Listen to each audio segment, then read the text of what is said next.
الله الرحمن الرحيم الحمد لله رب العالمين والصلاة والسلام على سيد الأنبياء والمرسلين محمد وعلى آله وصحبه أجمعين. أما بعد فأعوذ بالله من الشيطان الرجيم. بسم الله الرحمن الرحيم. ولله على الناس حج البيت من استطاع إليه سبيلا. وقال الله تعالى في موضع آخر: الحج أشهر معلومات فمن فرض فيهن الحج فلا رفث ولا فسوق ولا جدال في الحج وما تفعلوا من خير يعلمه الله وتزودوا فإن خير الزاد التقوى واتقون يا أولي الألباب. وقال نبينا محمد صلى الله عليه وسلم: من حج لله فلم يرفث ولم يفسق رجع كيوم ولدته أمه.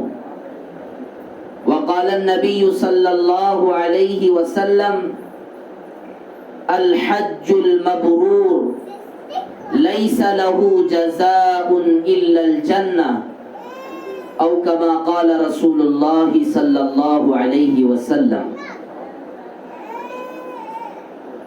میرے محترم معزز مہمانان عظام، ماں اور بہنیں اور جتنے حاضرین مجلس حجاج کرام تشریف لائے ہوئے مہمان ہیں، ہم سب کا یقین اللہ اور اللہ کے نبی رسول اللہ صلی اللہ علیہ وسلم پر ہے. اللہ کے بتائے ہوئے احکامات پر یقین، نبی پاک صلی اللہ علیہ وسلم کے بتائے ہوئے تعلیمات پر کامل بھروسہ ہر مسلمان کے دل کے اندر ہونا چاہیے.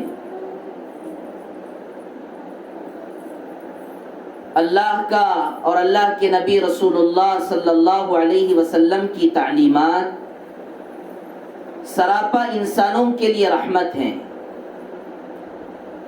اور اللہ تعالی نے حضرت محمد الرسول اللہ صلی اللہ علیہ وسلم کو دنیا میں اسی لیے بھیجا تاکہ ایک ایسا دین، ایک ایسی زندگی کا طریقہ کہ جس میں عبادت بھی ہو اور اللہ سے عشق والے اعمال بھی ہوں اور انسان کی اپنی دنیاوی ضرورتیں بھی پوری ہو جائیں، ایسا دین دے کر اللہ پاک نے انبیاء علیہم السلام خاص کر حضرت محمد الرسول اللہ صلی اللہ علیہ وسلم کو دنیا میں بھیجا ہے.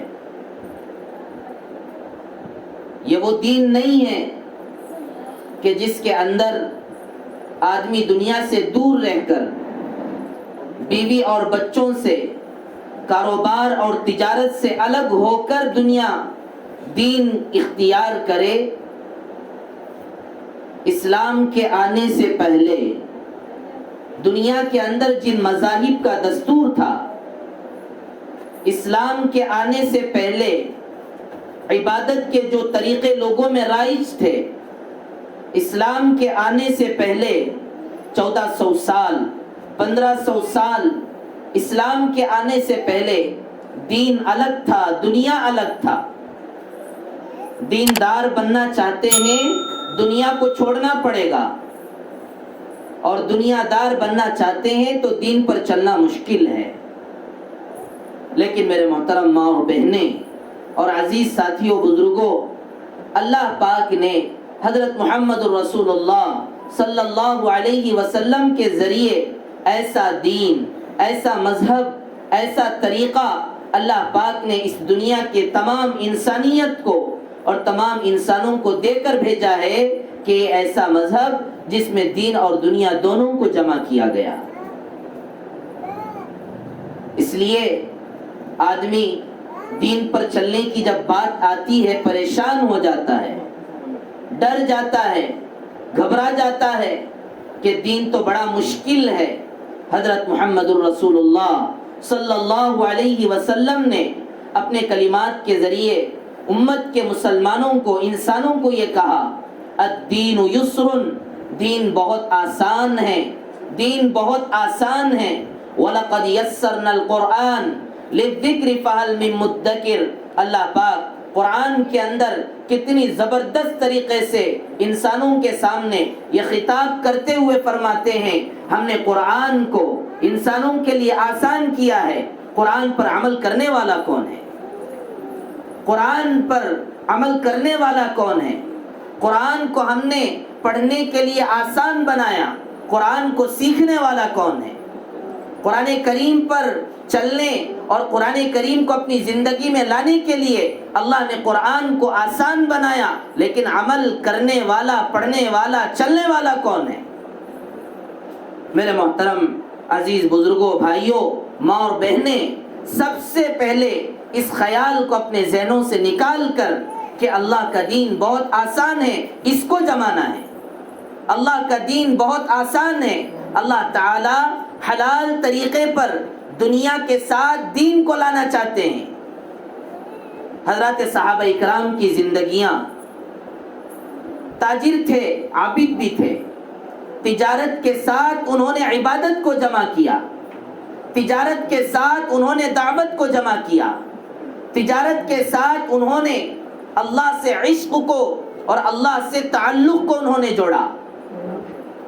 اس لیے ہمیں چاہیے اللہ کے دین اور ایمان کو سمجھیں اور اس پر عمل کرنے کی فکر کریں۔ آدمی جب عمل کرنے پہ آ جاتا ہے، اللہ پاک اس کے لیے راستے آسان کر دیتے ہیں۔ اب ذمہ داریاں اللہ نے ہر مسلمان کی کیا دی ہیں؟ دین آسان ہے، اللہ نے 5 ذمہ داریاں ہر مسلمان کو عطا فرمائی۔ ایمان کی ذمہ داری، اسلام لانے کی ذمہ داری پہلی، دوسری ذمہ داری 5 وقت کی نمازوں کی، تیسری ذمہ داری رمضان المبارک کے روزے رکھنے کی، اور چوتھی اور 5ویں تو یہ مالداروں کے لیے ہے، وہ ہے مالداروں پر مال کے زکوٰۃ کو فرض کیا گیا، اور مالداروں پر اللہ کے گھر کو پہنچ کر اللہ کے گھر کی زیارت کرنے اور اللہ کے عشق کو ظاہر کرنے کے لیے اللہ پاک نے حج کا حکم ظاہر فرمایا۔ اور الحمدللہ آپ لوگ بہت ہی شکر مند ہوں، اللہ کا آپ پر بہت بڑا فضل ہے، اللہ نے آپ لوگوں کو اپنے گھر کی زیارت کے لیے قبول فرمایا ہے۔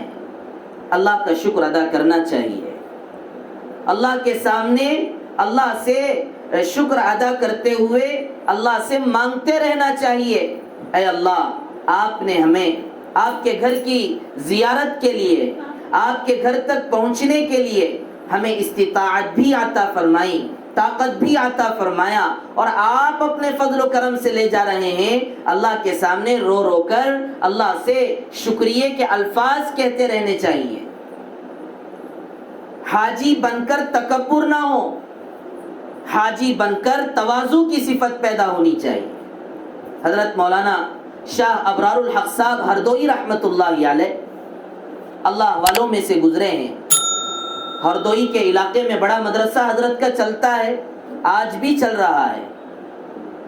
حضرت مولانا شاہ ابرار الحق صاحب ہردوئی رحمت اللہ علیہ جب حج کو جایا کرتے تھے تو تمام مدرسے کے بچوں کو جمع کرتے تھے، اور جمع کر کے بچوں کے درمیان یہ کہتے ہوئے جاتے، بیٹا ابرار پر گناہوں کا بوجھ ہے، ابرار کے کندھوں پر گناہوں کا بوجھ ہے، اور دنیا کا یہ دستور ہے کپڑا جتنا گندا ہوتا ہے کپڑا جتنا میلا کچیلا ہوتا ہے اس کو دھونے کے لیے اتنی صفائی کی ضرورت پڑتی ہے، ابرار کے گناہوں کی صفائی کے لیے اللہ نے حج کے لیے قبول فرما لیا۔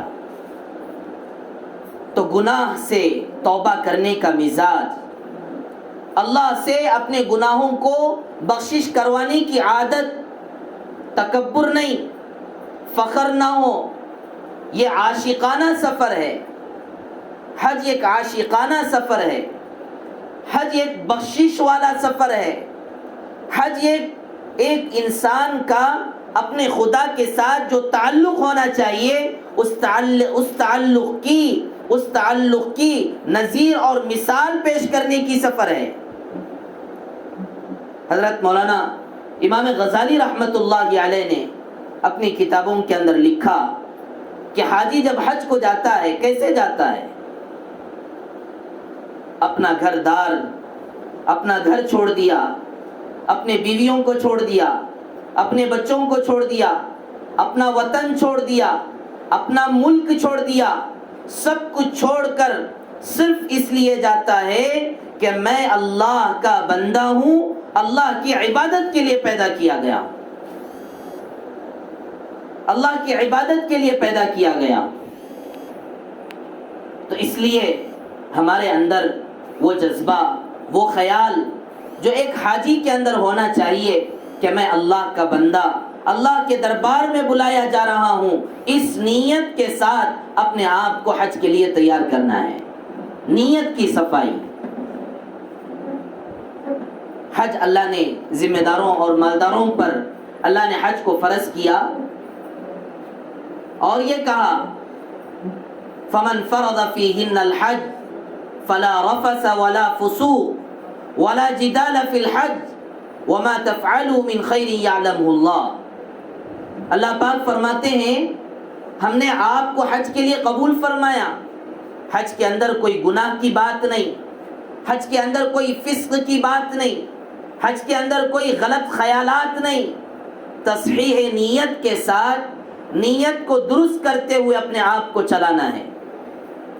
وہ حدیث یاد رکھیے جو اللہ کے نبی رسول اللہ صلی اللہ علیہ وسلم نے بیان فرمایا، فضائل اعمال کے اندر شیخ الحدیث حضرت مولانا زکریا رحمۃ اللہ علیہ نے لکھا ہے ایک زمانہ وہ آئے گا قیامت سے پہلے، ایک زمانہ وہ آئے گا لوگ حج کے لیے جائیں گے، جانے والے حاجیوں میں 4 قسم کے لوگ ہوں گے، مالدار قسم کے لوگ، متوسط درمیانہ مڈل کلاس کے لوگ، تیسرے نمبر پر علماء اور چوتھے نمبر پر غریب۔ اور اللہ کے نبی رسول اللہ صلی اللہ علیہ وسلم نے فرمایا مالدار لوگ حج کو ایک پکنک اور ایک ٹورزم کے نام پر جائیں گے، اور مڈل کلاس کے لوگ تجارت، فائنانشیلی اور بزنس کے لیے جائیں گے، اور علماء اللہ کو، لوگوں کو راضی کرنے اور شہرت کے لیے جائیں گے، اور غریب لوگ وہاں جا کر مانگنے کے لیے جائیں گے۔ تو میرے عزیزوں، بھائیوں، بزرگوں، ان 4 لوگوں میں سے اپنے آپ کو نہیں بنانا۔ ہم اللہ کے لیے حج کرنا ہے، اللہ کو راضی کرنے کے لیے حج کرنا ہے، اللہ ہمارا ہم سے خوش ہو جائے، اللہ تعالی ہم سے راضی ہو جائے۔ اللہ پاک ہر مسلمان سے یہی چاہتے ہیں۔ کتنا بڑا بے وقوف ہے وہ انسان، لاکھوں روپیے حج کے لیے لگا دیتا ہے، لیکن لوگوں کو خوش کرنے اور لوگوں کے درمیان نام اور شہرت کے لیے 10-15 لاکھ برباد کر دیتا ہے۔ لوگ کیا دیں گے؟ لوگوں کی طرف سے کیا ملے گا؟ لوگ کیا دینے والے ہیں؟ لوگوں کے پاس کچھ نہیں ہے، انسانوں کے پاس کچھ نہیں ہے۔ انسان غریب ہے، اللہ مالدار ہے، انسان محتاج ہے، اللہ غنی ہے، اللہ الصمد، اللہ تعالیٰ بے نیاز ہے، اللہ کسی کے محتاج نہیں، انسان تو سب کا محتاج ہے۔ اللہ کے لیے ہر کام کرے، اللہ سے ہی مانگے، اللہ کے لیے سب کچھ کرے۔ اذا سألت فاسأل اللہ واذا استعنت فاستعن باللہ، جب مانگو تو اللہ سے مانگو، مدد طلب کرو تو اللہ سے مدد طلب کرو۔ واللہ الغنی وانتم الفقراء، اللہ تعالیٰ قرآن کے اندر فرماتے ہیں اللہ مالدار ہے، تم فقیر ہو۔ انسان کیا دے سکتا ہے؟ انسان سے ہم کیا امیدیں لگا سکتے ہیں؟ اس لیے میرے عزیزوں، میرے بھائیوں، بزرگوں اور ماں بہنوں، اپنی نیت کو درست کریں. ہم کیوں حج کر رہے ہیں؟ مقصد کیا ہے؟ ایک آدمی کے لیے 4.5 لاکھ 5 لاکھ، اس پر ہمیں نہ کوئی بلڈنگ ملنے والی ہے، لیکن اللہ ملنے والے ہیں. اس حج کے ذریعے اللہ ہمیں ملنے والے ہیں. اس حج کے ذریعے اللہ کا بندہ اللہ سے اپنے تعلقات کو مضبوط بنا لیتا ہے. اللہ مل جائے، اللہ ہم سے خوش ہو جائے، اللہ ہم سے راضی ہو جائے، تو پھر ہمیں کیا کہنے؟ اللہ کے نبی رسول اللہ صلی اللہ علیہ وسلم نے فرمایا، الحج المبرور، الحج المبرور لیس له جزاء الا الجنہ، کہ جو حاجی اللہ کے لیے حج کرتا ہے، جو حاجی اللہ کو خوش کرنے کے لیے حج کرتا ہے، جو حاجی اللہ سے اپنے تعلقات کو مضبوط بنا کر اللہ سے یہ کہتا، اے میرے خدا تو نے 60 سال عطا فرمایا، 70 سال عطا فرمایا، میں نے پوری زندگی بیویوں پر، بچوں پر، اولاد پر، گھردار پر میں نے اپنا پیسہ خرچ کیا، لیکن ایک موقع آپ نے ہمیں عطا فرمایا آپ کے گھر پر خرچ کرنے کا، آپ کے گھر کی زیارت پر خرچ کرنے کا، آپ کے گھر کی دیدار پر خرچ کرنے کا، اور آپ کے چہیتے پیارے محبوب حضرت محمد مصطفیٰ صلی اللہ علیہ وسلم کی قبر اطہر کی زیارت کرنے پر آپ نے بہت بڑا موقع عنایت فرمایا ہے. لہذا میں تو سب کچھ آپ کے لیے قربان ہوں. لباس ایسا احرام کا سلا ہوا کپڑا نہیں پہنا جا سکتا، ایسے جیسے ایک مردے کو دفن کیا جاتا ہے، کفن دیا جاتا ہے.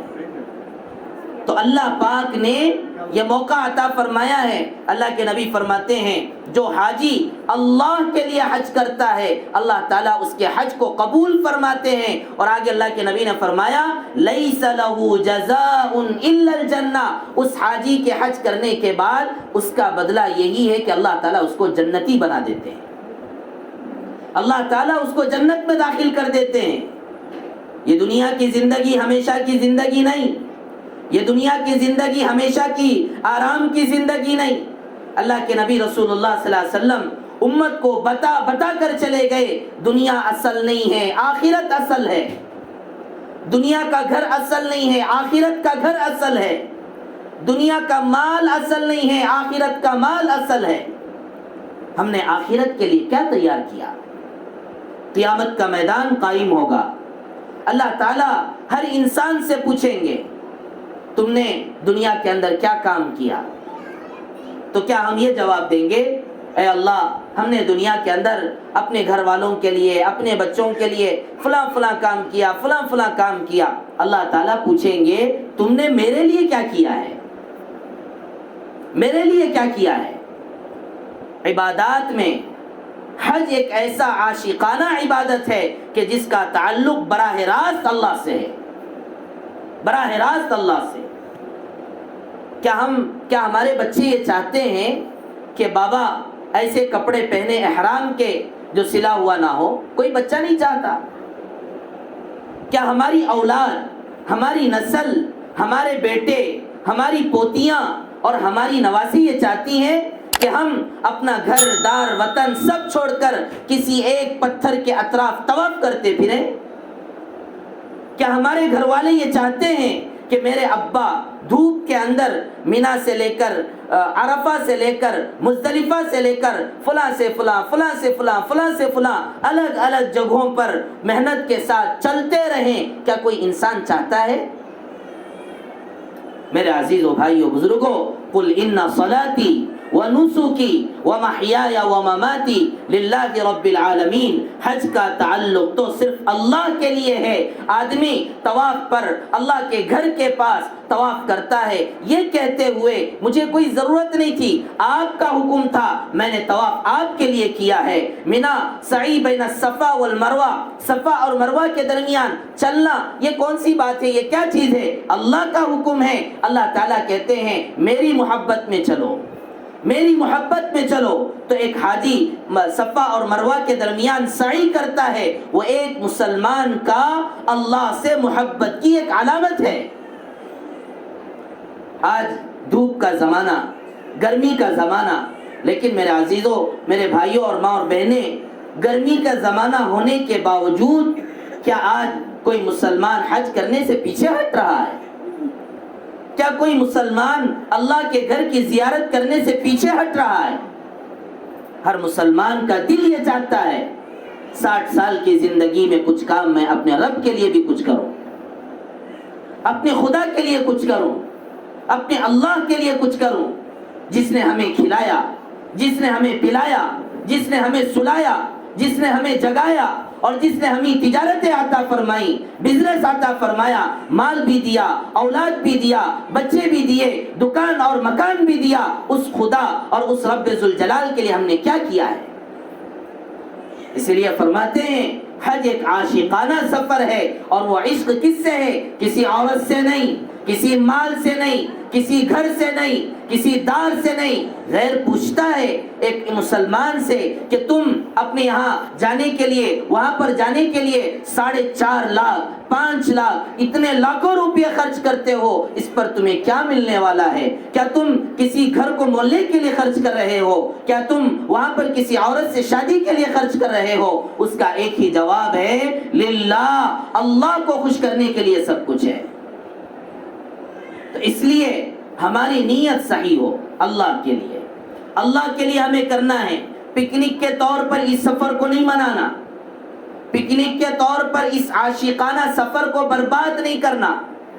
اللہ والے بزرگان دین اسی طریقے سے حج کا سفر کیا کرتے ہیں کہ حج کا سفر ایک انسان کا اللہ سے تعلق والا سفر، اور اس سفر کے ذریعے ایک مسلمان اللہ سے عشق کو ظاہر کرتا ہے، میں کہ اللہ سے کتنا خوش ہوں، میں اللہ کو کتنا راضی کر سکتا ہوں۔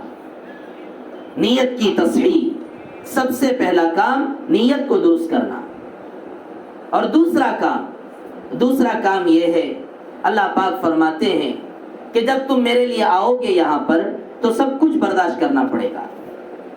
ایسا نہیں کہ تم کو یہاں پر آرام، راحت و سکون ملے گا۔ اللہ پاک فرماتے ہیں فلا رفث ولا فسوق ولا جدال فی الحج، یہاں پر جھگڑا نہیں کرنا، یہاں پر گناہ کی بات نہیں کرنا، یہاں پر ادھر ادھر کی بیکار اور لغو باتیں نہیں کرنا، یہاں پر جو کچھ کہنا ہے وہ صرف اللہ کا نام کہنا ہے۔ لبیک اللہم لبیک لبیک لا شریک لک لبیک ان الحمد والنعمت لک والملک لا شریک لک۔ اے اللہ، آپ اکیلے ہیں، آپ ہمارے خالق ہیں، آپ ہمارے مالک ہیں، آپ ہی نے سب کچھ ہمیں عطا فرمایا۔ تعریف اگر دنیا میں کہیں پر ہوتی ہے آپ اس کے مستحق ہیں، نعمتیں دینے والی ذات آپ کی ہے، بادشاہت کے حقدار آپ ہیں۔ اگر کوئی بادشاہ ہے تو بادشاہوں کے بادشاہ آپ ہیں، شہنشاہوں کے شہنشاہ آپ ہیں۔ اس طرح کہہ کر اللہ نے تلبیہ کے ذریعے، لبیک کے ذریعے ہر مسلمان سے کہلوانا چاہتے ہیں کہ تم مجھے پکارو، میری تعریف کرو، انسان کی تعریف نہیں۔ انسان خدا نہیں ہے، انسان مخلوق ہے، اللہ خالق ہے۔ انسان کھلاتا نہیں ہے، اللہ کھلاتے ہیں۔ انسان پلا نہیں سکتا، اللہ پلاتے ہیں۔ الذی هو یطعمنی ویسقین واذا مرضت فهو یشفین والذی یمیتنی ثم یحیین۔ جب آدمی سوتا ہے، سونے کے بعد جاگتا ہے، تو جاگنے کے موقع پر جگانے والی ذات کس کی ہے؟ کتنے ایسے واقعات آج دنیا کے اندر ہم دیکھتے ہیں، کوئی آدمی سویا، ایسے ہی سو گیا، پھر اٹھا ہی نہیں۔ الحمدللہ الذی احیانا بعدما اماتنا والیہ النشور۔ تمام تعریفیں اس اللہ کے لیے جس نے ہمیں نیند کے بعد، موت کی بہن نیند کے بعد اس نے ہمیں دوبارہ جگایا۔ اللہ جگاتے ہیں، اللہ سلاتے ہیں، اللہ کھلاتے ہیں، اللہ پلاتے ہیں۔ تعریف اس اللہ کی نہ کرے تو پھر کس کی کرے؟ اس لیے میرے محترم عزیز بھائیوں بزرگوں، خصوصاً جو حج کے لیے جا رہے ہیں، وہ اللہ کا سفر ہے، اللہ کے ذات کے ساتھ تعلق والا سفر ہے۔ اللہ سے آپ کتنا عشق کرتے ہیں وہاں پر جا کے آپ کو دکھانا ہوگا۔ اللہ سے آپ کو کتنی محبت ہے طواف کے اندر دکھانا ہوگا۔ لوگوں کو دکھاتے ہیں، لوگوں کے سامنے عزت تلاش کرتے ہیں، لوگوں کو خوش کرنے کی کوشش کرتے ہیں۔ اللہ پاک فرماتے ہیں قرآن کے اندر فَلِلَّهِ الْعِزَّةُ وَلِرَسُولِهِ وَلِلْمُؤْمِنِينَ، عزت تو اللہ دینے والے، عزت تو اللہ ہی کے پاس ہے۔ الا ان العزت للہ جمیعا، عزت کا مالک، روزی کا مالک اللہ ہے۔ اللہ سے مانگو، اللہ کو خوش کرو، لوگوں کو نہیں۔ لوگوں کو خوش کریں گے، آج کا دوست کل کا دشمن بنے گا، اور آج کا دشمن کل کا دوست بن سکتا ہے، لیکن اللہ کو راضی کریں گے، اللہ تعالیٰ کبھی آپ سے دشمنی نہیں کرتے۔ اللہ کو خوش کریں گے، اللہ تعالیٰ کبھی آپ کو دھوکہ نہیں دیتے۔ اللہ کو خوش کریں گے، اللہ تعالیٰ جنت کا وعدہ کرتے ہیں۔ وَمَنْ أَصْدَقُ مِنَ اللَّهِ قِيلًا، اللہ سے بڑھ کر سچا دنیا میں کوئی اور نہیں ہو سکتا۔ اللہ کے نبی نے فرما دیا، حج کرنے والے کو، اللہ کے لیے حج کرنے والے کا صرف اور صرف یہی بدلہ ہے، اللہ تعالیٰ اس کو جنت میں داخل کر دیں گے۔ اور جنت ہر کسی کو نہیں مل سکتی، جنت اللہ سے محبت کرنے والے کو، اور اللہ جس سے محبت کرتے ہیں اسی کو جنت ملے گی، سب کو نہیں ملتی جنت۔ اما عائشہ رضی اللہ عنہا نے اللہ کے نبی رسول اللہ صلی اللہ علیہ وسلم سے پوچھا، اے نبی جی آپ بتائیے، اللہ تعالیٰ خوش ہو کر جنت میں داخل کریں گے، اللہ اپنے فضل سے جنت میں داخل کریں گے، تو کیا آپ کو بھی اللہ تعالیٰ اپنے فضل سے داخل کریں گے؟ کیا آپ کو بھی اللہ اپنے خوشی سے جنت میں داخل کریں گے، رحم کر کے داخل کریں گے؟ اللہ کے نبی رسول اللہ صلی اللہ علیہ وسلم نے فرمایا، اے عائشہ ہاں میں بھی انہی لوگوں میں سے ہوں، الا ان یتغمدنی اللہ برحمہ، جب تک اللہ مجھ پر رحم نہ کرے، اللہ مجھ سے راضی نہ ہو، تب تک میں بھی جنت میں نہیں جا سکتا۔ تو اس لیے جنت کا مستحق بننا، جنت میں داخل ہو جانا، یہی اصل کامیابی ہے۔ دنیا ملا، جائیداد ملے، کاروبار بن گیا، اور بلڈنگوں پہ بلڈنگیں تعمیر ہو گئیں، گاڑیوں پہ گاڑیاں خرید لیا، لیکن میرے عزیزوں بھائیوں بزرگوں ماں اور بہنیں، دنیا بن گئی آخرت نہیں بنی تو کوئی فائدہ نہیں ہے۔ اللہ پاک قیامت کے منظر کو قرآن کے اندر بیان فرماتے ہیں، وَتَرَكْتُمْ مَا خَوَّلْنَاكُمْ وَرَاءَ ظُهُورِكُمْ وَمَا نَرَى مَعَكُمْ شُفَعَاءَكُمُ الَّذِينَ زَعَمْتُمْ أَنَّهُمْ فِيكُمْ شُرَكَاء۔ قیامت کا میدان قائم ہوگا، پورے کے پورے انسان وہاں پر کھڑے ہیں، اللہ رب ذوالجلال فیصلے کرتے ہوں گے۔ اللہ تعالیٰ انسان کو بلائیں گے اور بتائیں گے، پوچھیں گے، خاص کر وہ اس انسان سے پوچھیں گے جو دنیا کے اندر اللہ پر یقین نہیں کرتا تھا، اللہ کو خوش نہیں کرتا تھا، اللہ کو ناراض کر دیتا تھا، اللہ کی بات نہیں مانتا تھا۔ اس کے کانوں میں پڑتی رہی آواز، ایک اللہ کی عبادت کر، اس کے کانوں میں آواز پڑتی رہی، اللہ کے لیے نماز پڑھ، اس کے کانوں میں یہ آواز گونجتی رہی، رمضان المبارک کے روزے رکھ، اس کے کانوں میں یہ آواز پڑتی رہی، اللہ نے تجھے مال دیا، اپنے مال کا زکوٰۃ نکال کر غریبوں کی مدد کیا کر، اللہ نے تجھے مال دیا، اپنے مال کو اللہ کے گھر اور گھر کی زیارت پر خرچ کر، لیکن اس نے نہ ایمان لایا، نہ نماز پڑھا، نہ غریبوں کی مدد کی، نہ صدقہ اور خیرات کیا۔ فما لنا من شافعین ولا صدیق حمیم۔ اللہ تعالیٰ ایسے انسان سے پوچھتے ہیں، بتا آج تیرا وہ بنگلہ، آج تیرا وہ مکان، آج تیری وہ گاڑیاں، آج وہ تیرے سارے کے سارے جائیداد کہاں چلے گئے؟ اکیلا تنے تنہا انسان اللہ کے سامنے کھڑا ہوگا۔ وہاں پر ہمارے بچے، ہماری اولاد، ہماری دکانیں، ہمارے کاروبار، ہمارے دھندے وہاں پر کچھ کام نہیں آنے والے۔ ہمارے وہ اعمال کام آنے والے ہیں جن اعمال کو ہم اللہ کے لیے کرتے ہیں۔ ہماری نمازیں کام آئیں گی، ہمارے روزے کام آئیں گے، ہمارے زکوٰۃ کام آئیں گے، ہمارے حج کام آئیں گے۔ اسی لیے کتنے لوگ آج الحمدللہ دنیا کے اندر ایسے بھی لوگ ہیں جو بار بار حج کے لیے جاتے رہتے ہیں، اور جب ان سے پوچھا جاتا کہ بھئی اتنے بار حج کر رہے ہیں کیا فائدہ، تو وہ کہتے کہ بھئی اس کا تو بدلہ اللہ تعالیٰ بہترین مرنے کے بعد دے گا، یہ پیسہ ہم رکھ کر کے کیا کریں گے؟ پیسہ تو وراثت ہو جائے گا، پیسہ تو وارثین کے حوالے ہو جائے گا، اور وہ سب استعمال کر لیں گے، کھا لیں گے، پی لیں گے، لیکن میں اپنے اللہ کو خوش کرنے کے لیے دنیا کے اندر کچھ قربانی تو دوں۔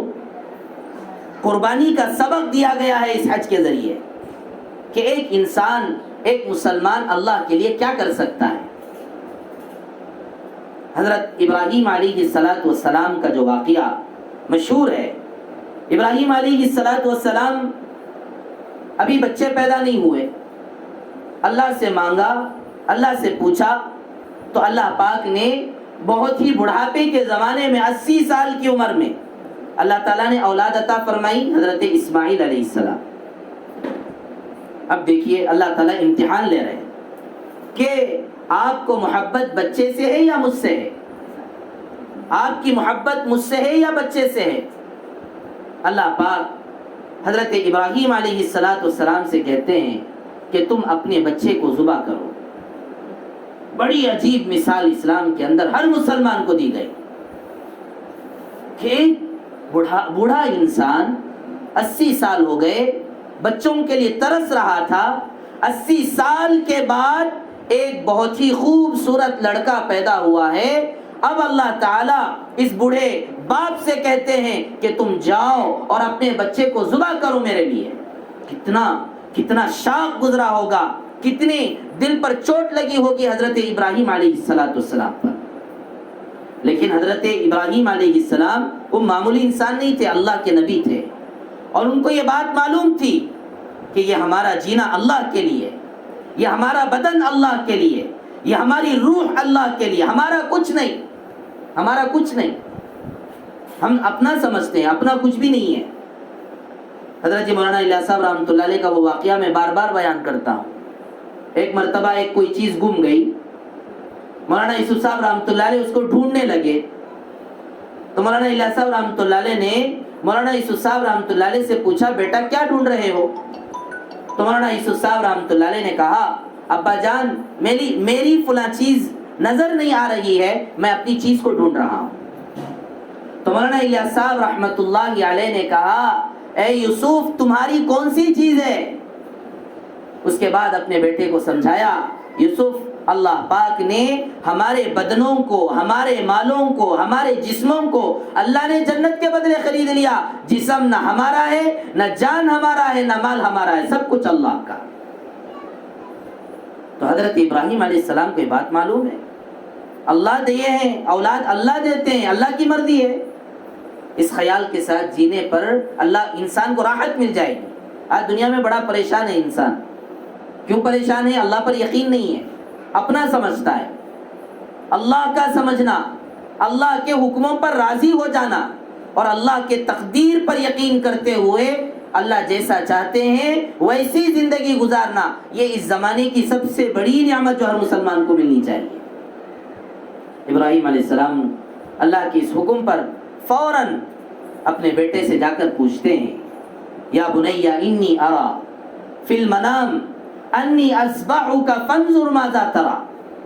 بوڑھا باپ، ابھی خوبصورت لڑکا پیدا ہوا، جا کر بیٹے سے کہتے بیٹا نبیوں کا خواب سچا ہوتا ہے، نبیوں کا خواب دلیل ہے، نبیوں کا خواب حجت شرعیہ ہے، ہم لوگوں کا خواب تو بس یوں ہی بیکار ہے، دن بھر جو سوچتے ہیں وہی خواب پڑتا ہے، لیکن انبیاء علیہم السلام کے خواب معتبر ہوا کرتے ہیں۔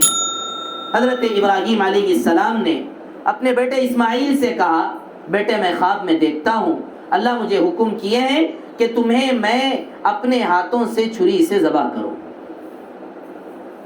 اب باپ جیسا ہوگا بیٹے بھی ویسے ہوں گے، باپ کی زندگی جیسی ہوگی اولاد بھی ویسے نیک ہوں گے۔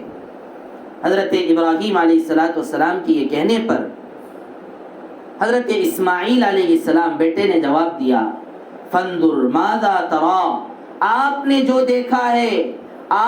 دیکھا ہے آپ وہ کر گزریے، مجھے کوئی شک اور شبہ نہیں ہے، ستجدنی انشاءاللہ من الصابرین، آپ مجھے صبر کرنے والا پائیں گے۔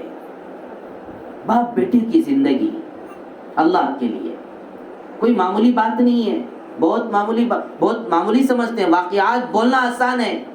ایک بیٹے کا جب گھر میں انتقال ہو جاتا ہے لوگوں کی ہوشیں اڑ جاتی ہیں، جبکہ یہاں پر تو 80 سال کے بعد بڑھاپے کے زمانے میں بہت ہی لاڑ اور پیار کے بعد ایک خوبصورت لڑکا پیدا ہوا، اور یہاں پر اللہ کا حکم کہ تم اپنے بیٹے کو ذبح کرو۔ دونوں ماں باپ اور بیٹا سب تیار، حضرت ابراہیم علیہ السلام لے گئے ذبح کرنے کے لیے اور لے جا کر لٹایا. ظاہر سی بات ہے، باپ ہے، باپ کے اندر بیٹے کی محبت فطرتاً ہوتی ہے. تو حضرت ابراہیم علیہ السلام روتے ہوئے ادھر سے بیٹے کی محبت اور ادھر سے اللہ کا حکم. لیکن ہماری وہ محبت نہیں جو حضرت ابراہیم کی محبت تھی. ہم تو دنیا کی محبت کو غالب کر دیتے ہیں، اللہ کی محبت کو کم کر لیتے ہیں. حضرت ابراہیم علیہ السلام روتے ہوئے اپنے بیٹے پر چاقو رکھا اور چلانے لگے. اللہ کا حکم آیا. تفسیر کی کتابوں میں لکھا ہے کہ جس چاقو اور چھری کے ذریعے حضرت ابراہیم علیہ السلام نے اسماعیل علیہ السلام کی گردن پر چلایا، وہاں پر اللہ نے غیب سے ایک تانبے کا ٹکڑا لا کر وہاں پہ لگا دیا تاکہ وہ تیز دھار کی وجہ سے نہ کٹ سکے. رگڑنے لگے، زبان نہیں ہو رہا. اور پھر اس کے بعد اللہ تبارک و تعالیٰ کی طرف سے حکم آیا، اے ابراہیم تم نے میرے امتحان کے اندر کامیابی حاصل کر لی، لہذا تم اپنے بیٹے کو ذبح کرنے کی ضرورت نہیں. مجھے معلوم ہو گیا ہے کہ تمہیں اپنی اولاد سے زیادہ مجھ سے محبت ہے. اولاد سے زیادہ محبت، یہ اسلام کا حکم ہے. اولاد سے محبت ہونی چاہیے، لیکن اولاد سے بھی زیادہ محبت اللہ سے. قُلْ إِنْ كَانَ آبَاؤُكُمْ وَأَبْنَاؤُكُمْ وَأَزْوَاجُكُمْ وَعَشِيرَتُكُمْ وَأَمْوَالٌ اقْتَرَفْتُمُوهَا. اللہ پاک فرماتے ہیں اے نبی جی مسلمانوں سے کہیے، تمہارے باپ سے بھی بڑھ کر، تمہارے بچوں سے بھی بڑھ کر، تمہارے بیویوں سے بھی بڑھ کر، تمہارے مال سے بھی بڑھ کر، تمہاری تجارت سے بھی بڑھ کر سب سے زیادہ اگر محبت ہے تو اللہ اور اللہ کے رسول سے ہے. مسلمان ایک ایسی قوم ہے جو اپنی اولاد سے بھی زیادہ اللہ سے محبت کرتی ہے.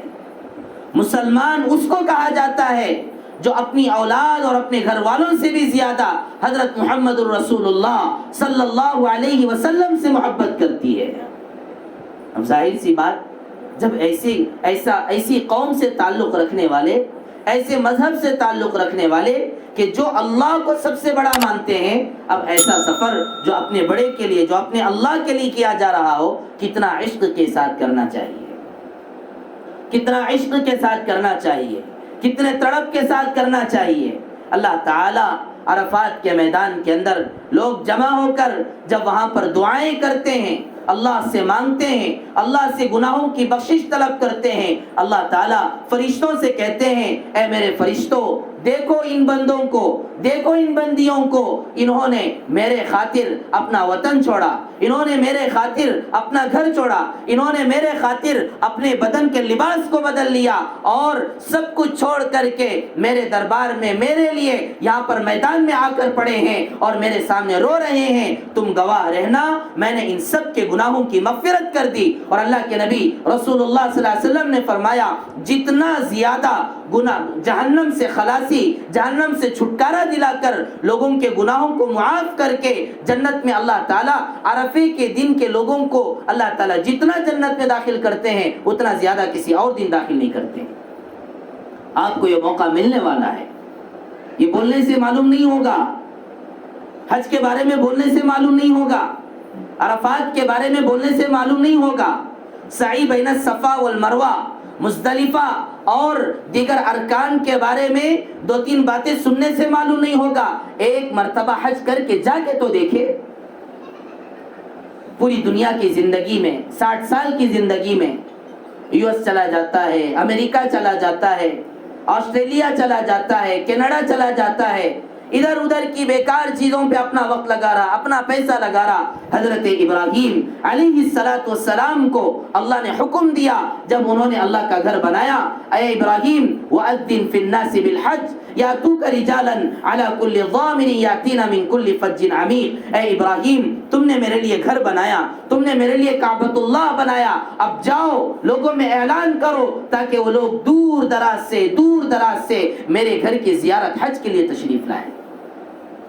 روایتوں میں لکھا ہے کہ اس وقت حضرت ابراہیم علیہ السلام نے پکارا، آواز دی، اور ان کی آواز کو دنیا کے اندر سارے انسانوں نے سنا جن کو سننا تھا.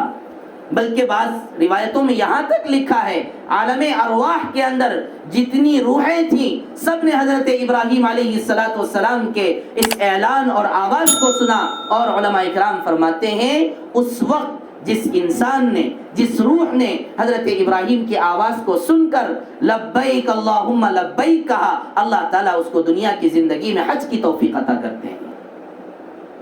اور آج ہم لوگ حج کے لیے جا رہے ہیں۔ اس کا مطلب یہ ہے کہ ہزاروں سال پہلے جب حضرت ابراہیم علیہ السلام نے حج کے لیے آواز لگائی، حج کے لیے آواز لگائی، لوگوں آؤ اللہ کے گھر کی طرف، لوگوں آؤ اللہ کے گھر کی زیارت کے لیے، تو اس وقت ہم سب لوگوں نے اللہ کرے یہاں پر جتنے حضرات موجود ہیں اللہ ان کی مقدر میں حج مبرور قبول فرما لے۔ تو اس لیے میرے عزیز و بھائیوں، محترم ماں اور بہنیں، آج اللہ نے ہم کو حج کے لیے قبول کر رہا ہے، تو اس وقت ہم نے اس وقت حضرت ابراہیم علیہ السلام کے پکار کا جواب دیا ہے۔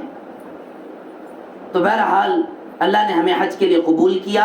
عشق کا سفر ہے، عشق کا سفر، پکنک نہیں، کوئی بیکار کی ادھر ادھر کی چیزیں نہیں۔ اللہ معاف فرمائے، ایسے گناہوں سے اپنے آپ کو بچائے۔ بعض ایسے واقعات سننے میں آتے ہیں کہ ایک ساتھی حج کے لیے گئے، حج کر کے واپس آنے لگے، اور واپس آتے ہوئے وہاں سے ایک ٹی وی لے کر آئے۔ بڑا عجیب مزاج ہے، اللہ کے گھر کی زیارت کے لیے، اللہ کے حکموں پر چلنے اور جینے کے لیے ایسا سفر پہ جا رہے ہیں، اور وہاں سے شیطان کا ڈبہ لے کر کے آ رہے ہیں۔ اللہ حفاظت فرمائے۔ پکنک کا سفر نہیں، اللہ کے گھر کو جا رہے ہیں، اللہ کے عشق اور اللہ کی محبت اور اللہ کے دین پر چلنے کے جذبے سے جانا ہے، اللہ کی محبت کو بڑھانے کے جذبے سے جانا ہے۔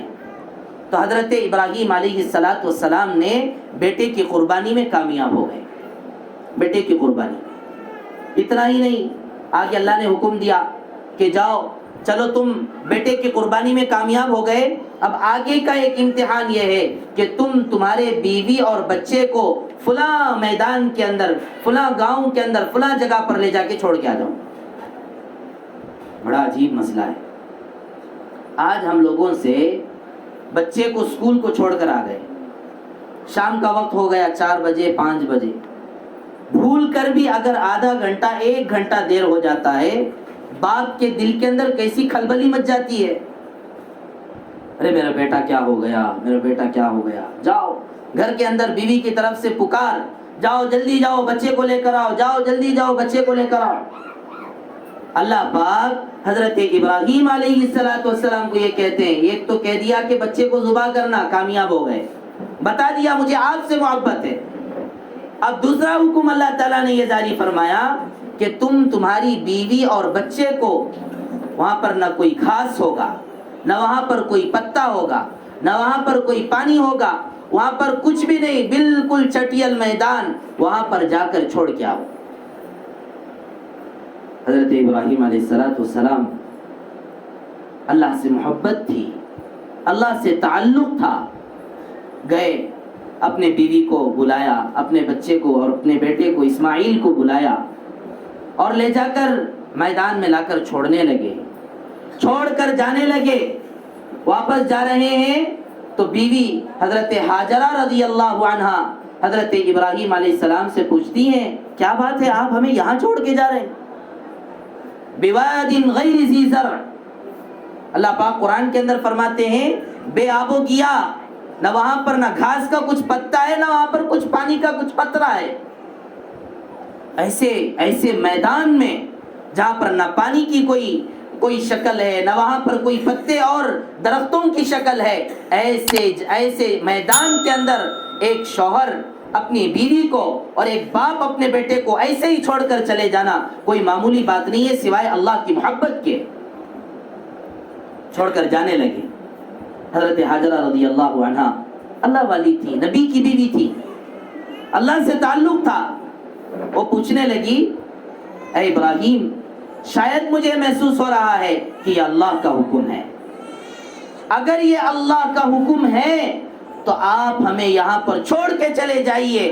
جس ذات نے آپ کو اولاد دیا، جس ذات نے مجھے بیوی بنایا تمہارا، وہی ذات ہم دونوں کی حفاظت کرے گا۔ حضرت ابراہیم علیہ السلام چھوڑ کے چلے گئے۔ اب حضرت ہاجرہ شیر خارگی کا بچہ، دودھ پیتا بچہ۔ آج ہم لوگ بچوں کے دودھ کے لیے فلاں علاج کے لیے، ٹریٹمنٹ کے لیے کتنا پریشان ہو جاتے ہیں۔ تھوڑی سی کھانسی آ گئی، تھوڑا سا سردی زیادہ ہو گیا، بخار زیادہ ہو گیا، کتنا پریشان۔ یہاں پر حضرت ابراہیم علیہ السلام تو اپنے چھوٹے بچے کو اپنی بیوی کے ساتھ ایک بالکل اندھیرے چٹیل میدان کے اندر چھوڑ کر چلے جا رہے ہیں۔ کیوں؟ اللہ کا حکم ہے۔ اللہ چاہتے ہیں بیوی سے محبت یا مجھ سے محبت، بچے سے محبت ہے یا مجھ سے محبت ہے؟ حضرت ابراہیم نے کہا نہیں اللہ، آپ سے محبت ہے۔ اگر آپ کہتے ہیں کہ میرا بچہ مر جانا چاہے، آپ کہتے ہیں کہ میرے بچے کی جان آپ کے لیے ہو جائے، تو میرے بچے کی جانیں آپ کی نظر، میرے بیویاں آپ کی نظر، میرے بچے آپ کی نظر، سب کچھ آپ کے لیے ہے، سب کچھ آپ کا ہے اور سب کچھ آپ ہی کے لیے ہے۔ حضرت ابراہیم علیہ السلام چھوڑ کر جانے لگے۔ حضرت ہاجرہ نے کہا اگر اللہ کا حکم ہے تو آپ چاہیے، اللہ ہماری حفاظت کرے گا، اللہ کی اپنی مرضی، کیا ہونے والا ہے۔ اب بیٹا حضرت اسماعیل علیہ السلام چھوٹے سے بچے رونے لگے، بلک رہے ہیں، رو رہے ہیں دودھ کے لیے، پانی کے لیے۔ حضرت ہاجرہ رضی اللہ عنہا کیا کروں، اللہ سے مانگنے لگی، اللہ سے پوچھنے لگی، اور اللہ کے سامنے رو رو کر گڑ گڑا کر مانگتے ہوئے بھاگنے لگی، ادھر ادھر تلاش کرنے لگی کہ میرے بچے کے لیے کہیں پانی کا قطرہ نظر آ جائے۔ بھاگنے لگی ادھر ادھر ادھر ادھر۔ آج ہم لوگ حج کو جا کر صفا اور مروہ کے درمیان جو چلتے ہیں وہ حضرت ہاجرہ کی قربانی کی مثال ہے۔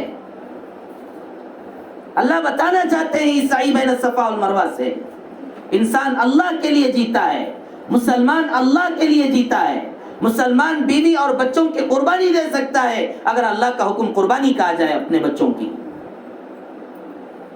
بھاگنے لگی، دوڑنے لگی ادھر ادھر ادھر ادھر۔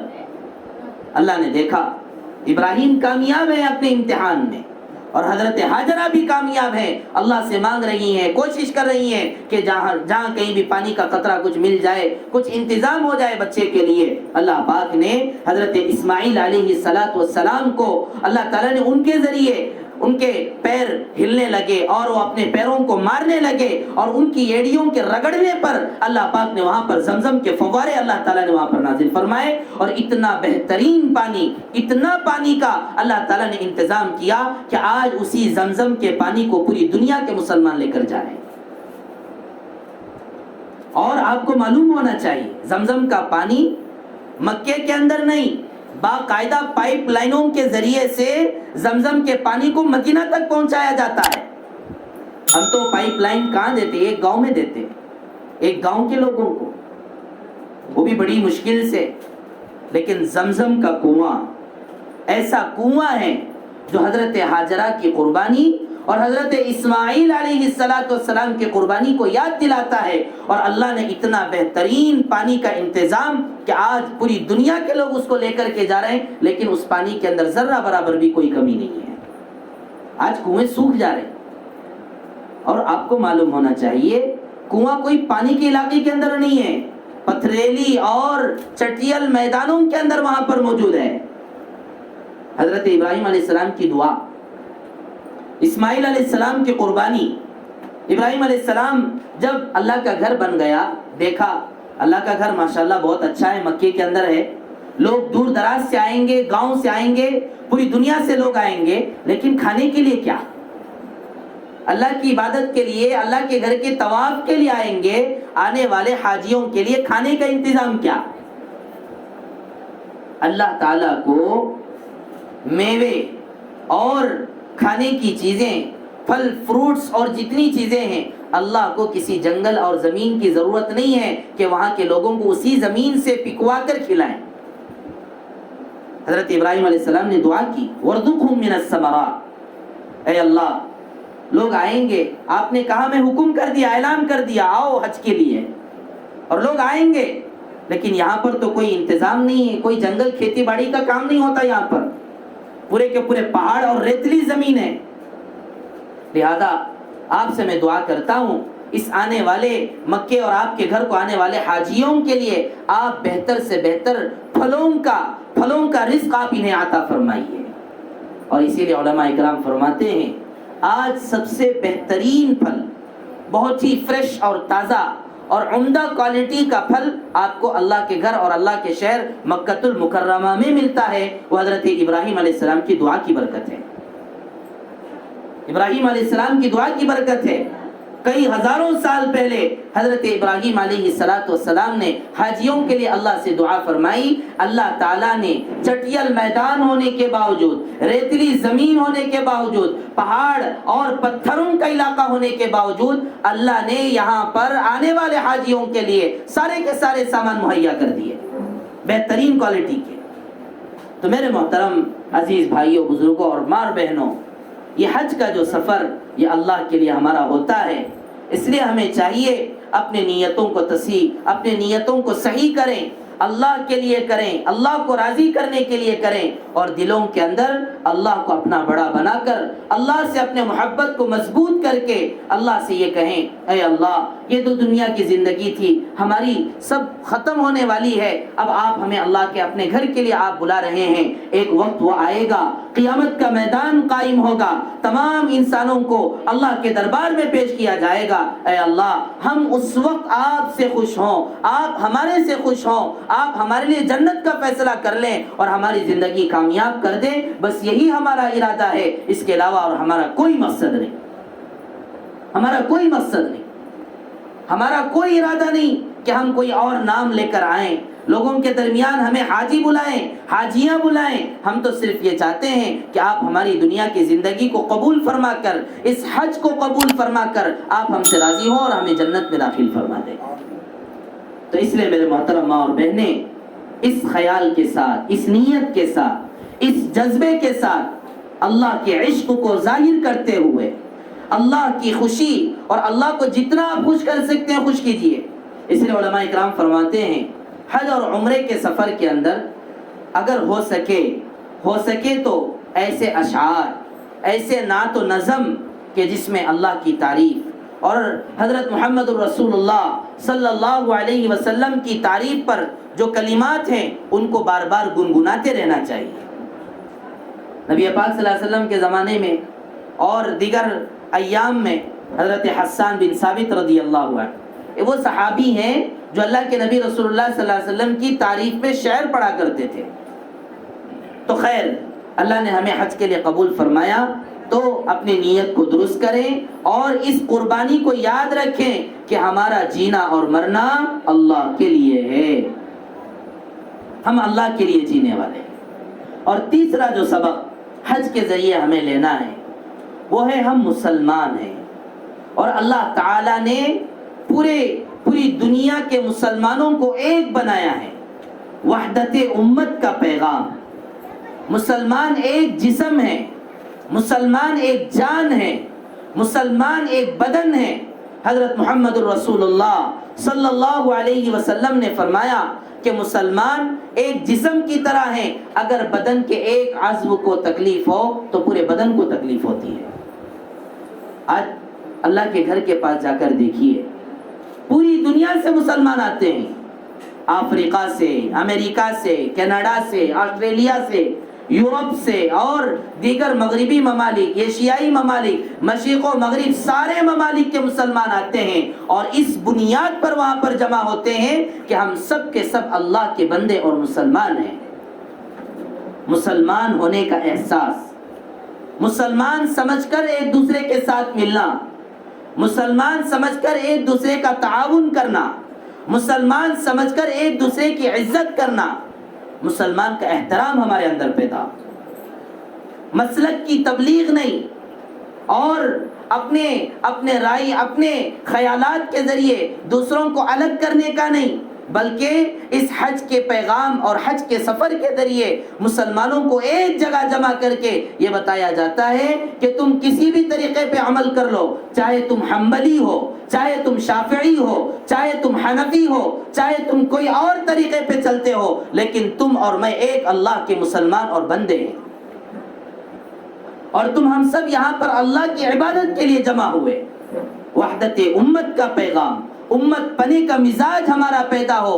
حاجی بن گئے لیکن دلوں کے اندر مسلمانوں کی نفرت رہی، حاجی بن گئے لیکن مسلمان لوگوں کے بارے میں اور مسلمانوں سے تعلقات مضبوط نہ رہے، تو میرے محترم عزیزوں، بھائیوں، بزرگوں، ہمارا یہ حج کامیاب نہ ہوا۔ حج کے ذریعے اللہ تعالیٰ یہ بتلانا چاہتے ہیں کہ تم سب ہمارے مسلمان بندے ہو، ایک مسلمان دوسرے کی عزت کرے، احترام کرے اور ان سے آنے والی تکلیفوں کو برداشت کرے۔ فلا رفث ولا فسوق ولا جدال فی الحج، پورا مجمع، دنیا کا مجمع وہاں پر جمع ہوتا ہے، تکلیفیں ہوں گی، مسلمان کی طرف سے تکلیفیں ہوں گی، اپنے ساتھیوں کی طرف سے تکلیفیں ہوں گی، وہاں پر صبر کرنا ہوگا، اللہ کے لیے صبر کرنا ہوگا، اللہ کے لیے خاموش رہنا ہوگا۔ جواب دینا کوئی بڑی بات نہیں ہے، آج دنیا کا ہر انسان جواب دے سکتا ہے۔ غصہ کرنا کوئی بڑی بات نہیں ہے، غصہ تو ہر کسی کو آتا ہے۔ شیخ الحدیث زکریہ رحمۃ اللہ علیہ نے تو یہاں تک لکھا، اگر کسی کو غصہ نہ آتا وہ پاگل اور دیوانہ ہے، غصہ آئے گا۔ اللہ کے نبی رسول اللہ صلی اللہ علیہ وسلم نے فرمایا، بتاؤ میرے صحابہ کون بہادر ہے جو اپنے کو پچھاڑ دے؟ صحابہ نے کہا جو دوسرے کو پچھاڑ دے وہ بڑا بہادر ہے۔ اللہ کے نبی رسول اللہ صلی اللہ علیہ وسلم نے فرمایا، نہیں، دوسرے کو پچھاڑنے والا بہادر نہیں، غصے کے وقت پر اپنے غصے کو کنٹرول کر کے برداشت کر کے چلنے والا یہ بہادر ہے، یہ بہادر ہے۔ سب کے بس کا کام نہیں ہے غصے کو برداشت کرنا۔ تو اس لیے میرے محترم عزیز بھائیوں، اور خاص کر جو حج کے لیے جا رہے ہیں، ان سے اللہ نے یہ حکم دیا کہ تم جب میرے لیے آؤ گے، یہاں پر تکلیفیں آئیں گی۔ جب تم میرے لیے اپنا مال خرچ کر لیا، تم نے میرے لیے سب کچھ، اپنا وطن اور ملک سب کچھ قربان کر کے یہاں پر آ گئے، تھوڑا سا اپنے نفس کے خواہشات کو کچلو، اپنے دل کے بوجھوں کو برداشت کرو۔ آدمی اپنا مال تو چھوڑ دیتا ہے، اپنا وطن تو چھوڑتا ہے، لیکن نفس کی خواہشات کو نہیں چھوڑتا، وہاں پر جا کے لڑتا رہتا۔ افسوس کی بات، اللہ پاک فرماتے ہیں وَلَا جِدَالَ فِي الْحَجِّ، حج کے اندر کوئی جھگڑا نہیں، حج کے اندر کوئی آپسی اختلافات نہیں۔ کوئی مسئلہ آ گئے، آپ اس کو صبر کرتے ہوئے چلیں۔ جھگڑے سے اللہ نے حج کے مواقع میں منع فرمایا ہے، جھگڑے سے اللہ نے حج کے اندر منع فرمایا۔ اللہ کے لیے خاموش رہنا، اللہ سے معافی مانگتے ہوئے، لوگوں کی تکلیفوں کو برداشت کرتے ہوئے چلنا، تکلیفوں کو برداشت کرتے ہوئے۔ تکلیفیں ضرور آئیں گی، ایک مسلمان دوسرے مسلمان کو پیار و محبت کے ساتھ، اخلاق کے ساتھ، تواضع کے ساتھ، تو دوسرا کام وہاں پر آنے والی تکلیفوں کو برداشت کرے، یہی سب سے بڑا بہادر ہے، سب سے بڑا بہادر۔ اور تیسرا کام یہ ہے، آپ وہاں پر جا رہے ہیں، ایسے لوگ بھی وہاں پر موجود ہوں گے، بیچارے غریب ہیں، جن کے پاس کچھ کھانے کے لیے انتظامات نہیں، یا تکلیفوں میں مبتلا ہیں، پریشانیوں میں مبتلا ہیں۔ ایسے غریبوں اور تکلیف زدہ لوگوں کی تکلیفوں میں ان کا ساتھ دے کر لوگوں کو کھلانا پلانا۔ پہلے زمانے میں ایک واقعہ بتاؤں، پہلے زمانے میں اسلام جب آیا، بہت سارے لوگ ایسے بھی تھے، حجوں کو جاتے تھے، حج کو اس نیت سے جاتے تھے کہ بھئی وہاں جا کر اللہ سے مانگ لیں گے، اللہ سے پوچھ لیں گے، اور اللہ جو کھلائے وہ کھا لیں گے۔ بعض لوگوں کا یہ مزاج تھا، وہ خود اپنے ساتھ کچھ سامان لے کر نہیں جاتے تھے، کھانے کے، پینے کے، وغیرہ وغیرہ۔ وہ یہ کہتے تھے کہ ہم تو اللہ پر بھروسہ کریں گے، اللہ پر توکل کر کے جائیں گے، اللہ کھلا دے گا۔ اب وہاں جانے کے بعد تکلیف آ جاتی ہے، مصیبتیں آ جاتی ہیں، کھانے کا کوئی سامان نہیں، کوئی انتظامات نہیں، تو کچھ پریشان ہو جاتے ہیں۔ تو اللہ پاک نے قرآن کریم کے اندر آیت نازل فرمائی، وَتَزَوَّدُوا وَلَا جِدَالَ فِي الْحَجِّ وَمَا تَفْعَلُوا مِنْ خَيْرٍ يَعْلَمْهُ اللَّهُ وَتَزَوَّدُوا فَإِنَّ خَيْرَ الزَّادِ التَّقْوَىٰ۔ اللہ نے حکم نازل فرمایا ایسا مت کرو، اپنے ساتھ توشہ لے کر جاؤ، اپنے ساتھ کھانے کے سارے سامان لے کر جاؤ، اور اللہ پاک فرماتے ہیں سب سے بہترین توشہ تقویٰ ہے، فَإِنَّ خَيْرَ الزَّادِ التَّقْوَىٰ۔ تو اس کے بعد، اس آیت کے نازل ہونے کے بعد صحابہ اکرام اور دیگر لوگ اپنے ساتھ بھر بھر کر سامان لے کر جاتے تھے اللہ کے حج کے موقع پر، اور وہاں جانے کے بعد غربا کو، یتیموں کو، مسکینوں کو اور جن جن کو کھلایا جا سکتا تھا وہاں پر کھلا کے آتے تھے۔ تو اس لیے حج پر جا رہے ہیں، کھلانے کا مزاج اپنے اندر پیدا کرتے ہوئے جائیں، کھانے کا نہیں کھلانے کا۔ اطعم الجائع والمعتر، بھوکوں کو کھانا کھلاؤ، یتیموں کو، مسکینوں کو، پیاسوں کو پانی پلاؤ۔ حضرت محمد رسول اللہ صلی اللہ علیہ وسلم نے کیسی کیسی فضیلتیں بیان فرمائی، ہمیں حدیثیں معلوم نہیں ہیں۔ اللہ کے نبی نے فرمایا جس نے دنیا کی زندگی میں غریبوں کو، بھوکوں کو کھانا کھلایا، اللہ تعالیٰ اس کو جنت کا کھانا کھلائیں گے۔ جس نے پیاسوں کو پانی پلایا، اللہ تعالیٰ اس کو جنت کا پانی پلائیں گے۔ اب ظاہر سی بات آپ سوچئے، جنت کا پانی کب ملے گا؟ جب آپ جنت میں جائیں گے۔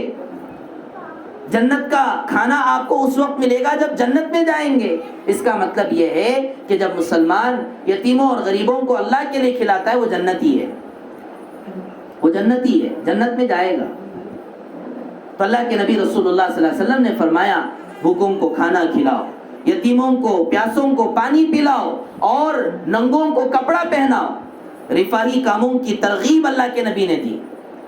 آج لوگ کہتے ہیں لوگوں کی مدد کرنا، جتنا اسلام کے اندر لوگوں کی مدد کے بارے میں بتلایا گیا اور مسلمانوں نے جتنا اس پر کام کیا، شاید دنیا میں کوئی اور اتنا کام نہیں کیا۔ ایک ایک مسلمانوں کے ایک زمانے کی تاریخ میں آپ کو نہیں بتا سکتا۔ بغیر کسی مذہب کی تفریق کے انسان کی مدد کرنا۔ تو میرے محترم عزیز بھائیوں، بزرگوں، ہم جا رہے ہیں اللہ کے گھر پر، تو وہاں جاتے ہیں تو کھلانے کی نیت سے جائیں۔ اس لیے خاص کر حاجی حجاج اکرام اپنے ساتھ جتنا راشن، جتنا آپ لے کر جا سکتے ہیں، جتنی اجازت ہے، جتنی آپ کو اجازت ہے لے کر جانے کی، اتنا مال بھر بھر کر لے جائیے، اور اس ارادے کے ساتھ جائیے کہ وہاں پر جانے کے بعد خود کھاتے ہوئے دوسروں کو کھلائیں گے، دوسروں کو کھلائیں گے۔ اور چوتھا کام یہ ہے، وہاں جانے کے بعد جاتے ہوئے آتے ہوئے سلام کو خوب پھیلائیں، سلام کو خوب پھیلائیں۔ اللہ کے نبی رسول اللہ صلی اللہ علیہ وسلم نے فرمایا افشوا السلام بینکم کی تعلو، افشوا السلام بینکم، تم آپس میں سلام کو خوب پھیلاؤ تاکہ تمہارا مرتبہ بلند ہو۔ سلام کو پھیلائیں گے ہمارا مرتبہ بلند ہوگا، اسلام کا نام روشن ہوگا، آپس کے دلوں کے اندر محبتیں پیدا ہوں گی۔ اگر ہم نے سلام کرنا ہی چھوڑ دیا تو پھر آپس میں تعلقات مضبوط نہیں ہوں گے۔ سلام کو پھیلانا، آپس میں سلام کا رواج، اور علماء اکرام نے مسائل کے تحت بیان کرتے ہیں کہ جب ایک مسلمان دوسرے مسلمان کو سلام کرتا ہے اور بیچ میں درمیان میں کوئی دیوار آڑ آ جاتا ہے، تو دیوار آڑ آ جانے کے بعد پھر دوبارہ ملاقات ہو تو پھر سلام کرے۔ اتنا اہتمام سلام کا، ایک دیوار کے آڑ آ جانے پر سلام، فلاں فلاں پر سلام، مجلس میں آئے تو مجلس والوں کو سلام، سلام کا رواج اپنے اندر پیدا کریں۔ اور پانچواں جو اصل ہے وہ ہے تلبیہ، تلبیہ، لبیک اللہم لبیک، لبیک لا شریک لک لبیک، ان الحمد والنعمت لک والملک لا شریک لک۔ اس تلبیے کو مرد حضرات آواز سے پڑھتے رہیں اور عورتیں آہستہ آواز سے پڑھتے رہیں۔ اس کلمے کو، اس جملے کو زیادہ پڑھنا ہے، زیادہ پڑھنا ہے۔ آج ہمارے مسلمانوں کو دین کی باتوں پر چلتے ہوئے بولتے ہوئے بعض مرتبہ شرم آتی، لوگ کیا سمجھتے کہ، لوگ کیا بولتے کہ، کیا پڑھ رہا ہے انہیں، کیا بولتا ہے۔ آج دنیا کے اندر گانا گانے والا پبلک کے اندر گانا گاتا ہے، پارکوں کے اندر گانا گاتا ہے، تھیٹروں کے اندر گانا گاتا ہے، دکانوں کے اندر گانا گاتا ہے، اور ہر آدمی کے ہر جگہ پر گانے کی چیزیں موجود ہیں، وہ یہ شرم محسوس نہیں کیا کہ میں ناچتے ہوئے لوگ کیا سمجھیں گے، میں گاتے ہوئے لوگ کیا سمجھیں گے، میں کودتے ہوئے اور اچھلتے ہوئے اگر میں ناچوں گی تو لوگ کیا سمجھیں گے۔ جب ایک بے ایمان انسان نے گانے کو رواج دیا پوری دنیا کے اندر، جب بے ایمان انسان نے اپنے گانوں کے ذریعے پوری دنیا کے اندر اس کو پھیلایا، تو کیا مسلمان اللہ کے عشق میں تلبیہ نہیں پڑھ سکتا؟ بے جھجک پڑھیے، مرد حضرات آواز سے پڑھیے، ایسا نہ ہو کہ دوسروں کو تکلیف، لیکن آواز سے پڑھیں گے۔ ہمیں اسلام پر جینے اور اسلام کے احکامات اور اللہ کو پکارنے میں فخر ہے، ڈر نہیں ہے۔ فخر ہونا چاہیے، ہمت ہونی چاہیے، وہ جذبہ ہونا چاہیے جو صحابہ میں ہوا کرتا تھا۔ اللہ کے نبی رسول اللہ صلی اللہ علیہ وسلم کے زمانے میں جنگ ہوئی اور مسلمانوں کو اللہ تعالیٰ نے فتح عطا فرمائی، مسلمان جیت گئے اور بے ایمانوں کو شکست ہو گئی۔ لیکن سفیان نے بڑی پلاننگ بنا کر کے مسلمانوں کو یہ پیغام بھجوایا، تم تو اس وقت جیت گئے ہو لیکن ہم پھر دوبارہ مقابلہ کرنے کے لیے آئیں گے۔ اور اس طریقے سے انہوں نے، ابو سفیان نے اس طریقے سے خبر کو پھیلایا کہ مسلمان تھوڑا ڈرنے لگے، اور اس کے ساتھ خطوط کے اندر باتوں میں یہ بات لکھی ہوئی نظر آئی کہ لات و عزا اور منات کو ہم اپنا بڑا بناتے ہیں، فلاں فلاں فلاں فلاں۔ تو جب صحابہ اکرام کے پاس یہ خط آیا اور آ کر اس میں لکھا ہوا کہ دوبارہ ہم مقابلہ کرنے کے لیے آ رہے ہیں، ہمارے اتنے خدا ہیں، ہم ان کو ایسے ایسے سب بڑے ہیں، فلاں فلاں، تو حضرات صحابہ اکرام کی زبان سے نکلا اللہ اعلی و اجل، اللہ سب سے بلند ہیں، اللہ سب سے برتر ہیں، اللہ سب سے بزرگ ہیں، اللہ عزت کے قابل ہیں، اللہ مرتبہ دینے والے ہیں اور اللہ فتح دینے والے ہیں۔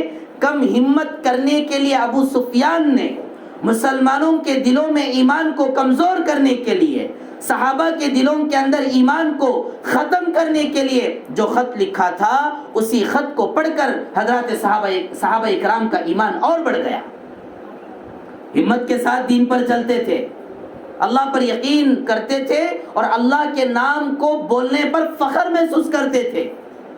آج افسوس کی بات، مسلمانوں کے اندر اللہ کا نام لیتے ہوئے ڈر لگتا ہے، کیا سمجھیں گے؟ نہیں میرے عزیزو بھائیو، ایسی بات نہیں ہے۔ اللہ کا نام لو فخر کے ساتھ، پورے جوش کے ساتھ، ایسا پکارو اور ایسے اللہ کا نام لو کہ تاکہ اس کے ذریعے لوگوں کو دعوت پہنچے کہ یہ کیا کلمہ ہے۔ لبیک لبیک کہہ کر کہا جا رہا، لبیک لبیک کہہ کر پکارا جا رہا ہے، یہ کیا کلمہ ہے؟ لوگوں کو معلوم ہو۔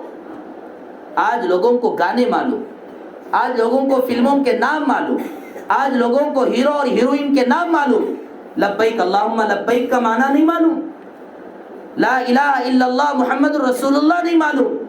نبی کے زمانے میں تو پوری کی پوری اسلام کی دعوت غیروں تک پہنچ جاتی تھی، آج ہمارے مسلمانوں کو معلوم نہیں۔ اس لیے میرے عزیزو، خاص کر حاجی لبیک اللہم لبیک اس کو یاد کر لیں، اور یاد کر کے جاتے ہوئے مرد حضرات آواز سے پکارتے ہوئے پڑھیں اور عورتیں آہستہ سے پڑھتے ہوئے تلبیہ کا ورد کرتے ہوئے جائیں، تو انشاءاللہ اللہ تبارک و تعالیٰ سے بڑی امیدیں ہیں، اللہ تعالیٰ ہمارے ان حج کو قبول فرمائیں گے، اللہ تعالیٰ حج مقبول اور حج مبرور میں اللہ تعالیٰ ہمیں شامل فرمائیں گے۔ تو ان 5 کاموں کی اہمیت کے ساتھ نیت کو درست کرنا، اپنے اندر اللہ کی محبت کو داخل کرنا، قربانی کا مزاج، اس خیال کے ساتھ جینا کہ ہم سب کچھ اللہ کے لیے ہیں، ہماری محبتیں اولاد اور بیویوں سے بڑھ کر اللہ سے ہماری محبت ہے، اور اس کے ساتھ ساتھ غریبوں، یتیموں، مسکینوں وہاں جا کر کھلانے کے مزاج، اگر کوئی تکلیف آ جائے اس پر صبر کرنا، سلام کو خوب پھیلانا، اور اس کے بعد تلبیہ لبیک اللہم لبیک اس کو زیادہ سے زیادہ پڑھنا۔ اس طرح اگر ہم اپنے حج کو پورا کریں گے، اس کے علاوہ جو بھی احکامات سعی بین الصفا کے، طواف کے، جمرات کے اور عرفہ اور مزدلفہ کے جتنے بھی مسائل ہیں، وہاں کے آپ کو خادمین حجاج آپ کو ضرور بتلا دیں گے، اس طریقے پر آپ انشاءاللہ اپنے حج کو پورا کریں گے۔ اللہ سے بڑی امیدیں ہیں، اللہ تعالیٰ آپ کے تمام گناہوں کو معاف کر دیں گے۔ حدیث میں اللہ کے نبی نے کیا فرمایا؟ من حج للہ فلم یرفس ولم یفسق رجع کیوم ولدته امه، کہ جب حاجی حج کو جاتا ہے، جب حاجیہ عورت حج کو جاتی ہے، کوئی گناہ نہیں، کوئی بیکار بات نہیں، کوئی گندی باتیں نہیں، میاں بیوی کے آپسی تعلقات کی باتیں نہیں، کچھ بھی نہیں، اللہ کی محبت میں جا کر اللہ کے مناسک کو پورا کر کے آتا ہے، اللہ تعالیٰ اس کے گناہوں کو پاک و صاف کر کے، اس کے گناہوں کو دھو کر ایسے تیار کر دیتے ہیں جیسا ابھی اپنے ماں کے پیٹ سے جن کر نکل کے آیا۔ ایک جنین، ایک بچہ اپنے ماں کے پیٹ سے دھلا ہوا نکل کے آتا ہے، اللہ تعالیٰ ایسے ہی حاجی کو دھو کر کے واپس بھیجتے ہیں۔ تو اس لیے ان آداب کے ساتھ، ان اصول کے ساتھ انشاءاللہ ہم اپنے حج کو پورا کریں گے، اللہ تعالیٰ ہمارے گناہوں کو معاف کریں گے۔ تو اللہ تعالیٰ سے دعا ہے اللہ تعالیٰ ہم تمام کو بار بار حج کرنے کی، خاص کر اس مجلس میں جتنے حضرات بیٹھے ہیں جنہوں نے اب تک حج نہیں کیا وہ بھی حج کا ارادہ کریں، وہ بھی حج کا ارادہ کریں۔ اللہ نے مال دیا کس لیے؟ نبی کی حدیث ہے تم مال رکھ کے کیا کرو گے؟ مال دنیا سے چلے جائیں گے، بچے لے لیں گے، کھا لیں گے، پی لیں گے۔ اپنے مالوں کو صحیح جگہ پر خرچ کرنا، صحیح جگہ پر خرچ کرنا، بیکار چیزوں پہ اپنا مال نہیں لگانا، اللہ کے گھر پر لگائیے، اللہ کے دیدار پر لگائیے، نبی کے قبر اور نبی کے قبر کی زیارت پر لگائیے۔ کتنے فضائل والی حدیثیں اللہ کے نبی رسول اللہ صلی اللہ علیہ وسلم نے فرمایا کہ جو آدمی میرے گھر پر آتا ہے اور میرے قبر کی زیارت کرتا ہے، مجھے سلام کرتا ہے، روایتوں میں موجود ہے نبی کے قبر کی زیارت پر آ کر، نبی کے قبر پر کھڑے ہو کر جو آدمی سلام کرتا ہے، اللہ کے نبی بعینہ ہی اس سلام کو سنتے ہیں اور اللہ کے نبی سلام کرنے والے کا سلام کا جواب دیتے ہیں۔ سلام کرنے والے کے سلام کو سنتے ہیں اور سلام کرنے والے کے سلام کا جواب دیتے ہیں، نبی خود دیتے ہیں۔ یہ ہمارا عقیدہ ہے، روایتوں میں موجود ہے۔ زندگی پوری گزر گئی، نبی کے قبر پر جانے کی توفیق نہیں ہوئی تو کیا فائدہ؟ کعبۃ اللہ کی طواف اور اس کی زیارت کی فکر حضرت جی مولانا یوسف صاحب رحمۃ اللہ علیہ کے بیانات میں موجود ہے۔ اللہ کا جو گھر بنا ہوا ہے، آج جو مکہ جس جگہ پر بنا ہوا ہے، مولانا یوسف صاحب رحمۃ اللہ علیہ فرماتے ہیں یہاں پر 70,000 نبیوں کی قبریں ہیں، 70,000 نبیوں کی قبریں۔ ایسے گھروں کو، ایسے جگہوں کو جانے کی اگر ہمیں زندگی میں توفیق نہیں ہوئی، کیا کرنے وہ پیسے؟ جب دیکھو پیسہ، گاڑی، یہ سی، فلاں فلاں فلاں۔ کیا مسلمان اسی لیے پیدا ہوا؟ مسلمان اس لیے پیدا ہوا ہے تاکہ وہ اپنی جنت بنا سکے۔ دنیا جنت نہیں بن سکتی، یاد رکھیے۔ اس لیے موٹے موٹے کام کرنے ہیں، نماز پڑھنے ہیں، روزہ رکھنے ہیں، زکوٰۃ دینے ہیں، مال اللہ نے دے دیا فوراً حج کے لیے نکل جاؤ۔ اس لیے جو حضرات اب تک حج نہیں کرے ہیں، اللہ نے مال عطا فرمایا، وہ حج کا ارادہ کریں، اور جو حاجی حج کے لیے جا رہے ہیں وہ بھی اچھے ارادے کے ساتھ، اصول و آداب کے ساتھ حج کریں۔ اور ہماری چھوٹی سی درخواست، گزارش ان حاجیوں سے، حاجمہ سے ہماری درخواست یہ ہے کہ جب آپ مدینۃ المنورہ جائیں گے اور اللہ کے نبی رسول اللہ صلی اللہ علیہ وسلم کے قبر اطہر پر تشریف لے جائیں گے، وہاں پر ہماری درخواست یہ ہے کہ ہمارے نام سے اللہ کے نبی کو سلام کریں، ہماری طرف سے اللہ کے نبی رسول اللہ صلی اللہ علیہ وسلم کو سلام پہنچائیں، تاکہ اللہ تعالیٰ اس کی برکت سے دوبارہ ہمیں، اللہ نے ایک مرتبہ الحمدللہ عمرے کا موقع عطا فرمایا ہے، اور ہمارے والدین کو تو الحمدللہ حج کا بھی موقع اللہ نے عطا فرمایا۔ اللہ سے ہم دعائیں کرتے ہیں کہ اللہ تعالیٰ ہمیں حج کے لیے قبول فرمائے، اللہ تعالیٰ ہم تمام کو ان تمام باتوں پر عمل کی توفیق عطا فرمائے۔